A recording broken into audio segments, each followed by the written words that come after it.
यदि कोई मूर्ख पार्टी है इस देश में और कोई मूर्ख आदमी इस देश में कांग्रेस पार्टी का नेतृत्व कर रहा है, उसका नाम राहुल गांधी। कल आपने देखा कि जनरल नरवाने, जिसकी किताब पर की पार्लियामेंट में बड़ा हंगामा हुआ और एक किताब के चक्कर में मुझे जो है 40 किताब 42 किताब लेके जो है पार्लियामेंट के अंदर जाना पड़ा। कल जनरल नरवाने ने खुद कहा कि कौन सी चीज कहाँ छपी है, कौन सी झूठी बात छपी है, उसका कोई जवाब नहीं दे सकते। राहुल गांधी से तो ये पूछना चाहिए कि 1962 में 38,000 वर्ग किलोमीटर जमीन जो चीन ने कब्जा कर लिया, वो कैसे कब्जा कर लिया। नरवाने साहब ने यही क्वेश्चन पूछा है।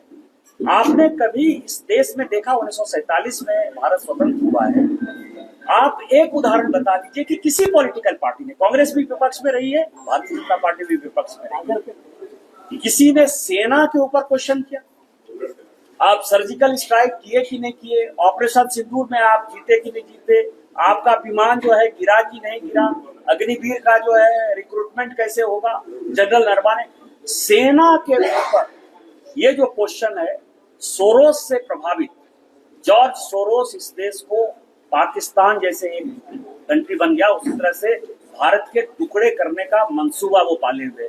और यही कारण है कि राहुल गांधी, मैं बार बार ये चीजें कह रहा हूँ, मैं पार्लियामेंट में अभी जो मैंने सब्सटेंसिव मोशन डाला है और मेरा चर्चा का विषय वही है, विशेष रूप पर चर्चा नहीं करते हुए कि ये वियतनाम जाते हैं, कंबोडिया जाते हैं, थाईलैंड जाते हैं, बहरीन जाते हैं, यूएस जाते हैं, यूके जाते हैं, जितने देश विरोधी का लोग हैं जो इस देश का बंटवारा करना चाहते हैं, उनके साथ वो मिलकर, जॉर्ज सोरोस फाउंडेशन के साथ मिलकर, सैम पित्रोदा के साथ मिलकर वो इस तरह की एक्टिविटी करते हैं। और उनका पहला और प्राइम टारगेट सेना है।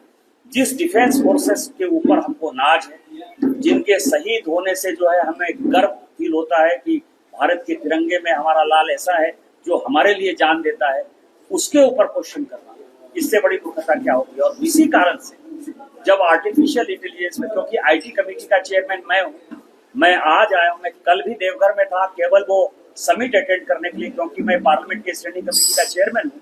मैं कल गया और फिर आज आपके बीच पाकुड़ में हूँ। आप देखिए कि पूरी दुनिया आई। फ्रांस के राष्ट्रपति मैक्रों बोलते हैं कि भारत जो है वो फॉलो नहीं करता है, भारत लीड कर रहा है। आज हम दुनिया की चौथी अर्थव्यवस्था है, 2027 तक हम तीसरी अर्थव्यवस्था हो जाएंगे। ये आर्टिफिशियल इंटेलिजेंस से हम करोड़ों लोगों को रोजगार देने वाले हैं। लगभग जितनी इकोनॉमी अभी है, 3 से 4 ट्रिलियन इकोनॉमी इसमें बढ़ने वाली है, जिसमें कि हम दूसरे और पहले नंबर पर पहुंच जाएं। उसके लिए जहां गर्व का फल मतलब होना चाहिए व्यक्तियों को, कांग्रेस पार्टी वहां आंदोलन करती है।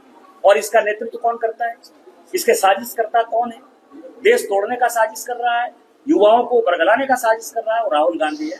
और राहुल गांधी जी के ऊपर देशद्रोह का मुकदमा चला के उनको जो है परमानेंट सेटल कर देना चाहिए भारत सरकार।